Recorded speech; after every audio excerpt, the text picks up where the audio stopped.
කෙසේ කියන්නද ඔබ මා අතහැර ඉවත කියා කියලා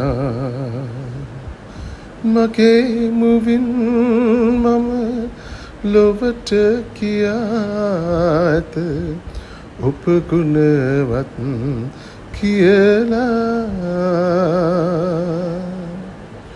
ප්‍රේමවන්තේනි, අද මාක්තුමාගේ සුවිශේෂයේ 10 වෙනි පරිච්ඡේදයේ 28 වෙනි වගන්තියේ ඉඳලා 31 වන වගන්තිය දක්වා ස්වාමීන් වහන්සේ පේදුරට කියනවා ඔබ ළඟ තියෙන හැම දෙයක්ම අත්හැරියේ මන් නිසා නම් එහෙනම් ඔබ අත්හැරපු දෙයට වඩා ගොඩාක් ගුණයකින් ඔබට ඒ දේවල් ලැබෙනවා කියලා.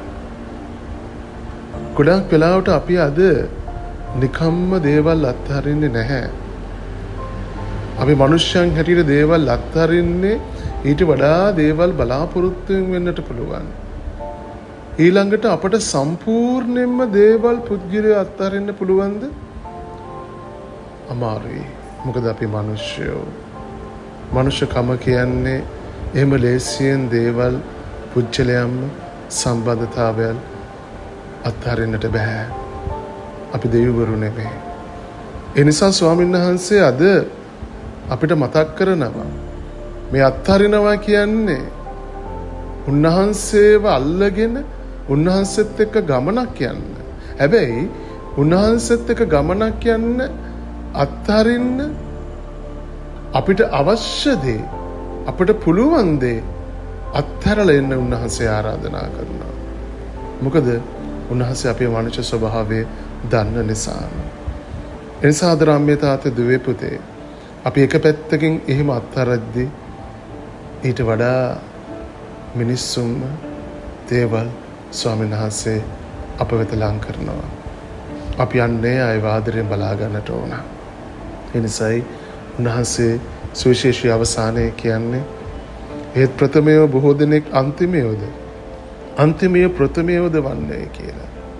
ඒ කියන්නේ උන්වහන්සේට අපි අයිති වුණාම අපි අන්තිමයි කියලා හිතුවට උන්වහන්සේ අපිව ඔසවනවා. ඒ ඔසවලා උන්වහන්සේ අපිව ආදරයෙන් පුරවලා සම්බන්ධතාවයෙන් පුරවලා උන්වහන්සේගේ ගමනත් එක්ක අපි ඉදිරියට අරගෙන යනවා. අන්නේ දේ කරන්නට ස්වාමීන් වහන්සේ අද ඔබට මට ආරාධනා කරනවා. අපිට අත්හරින්න පුළුවන් දේ අත්හැරලා ජේසුස් පිටපස්සෙන් ගමන් කරන්න. ඔබ හැමදෙනාටම ජේසුස් පිටයි.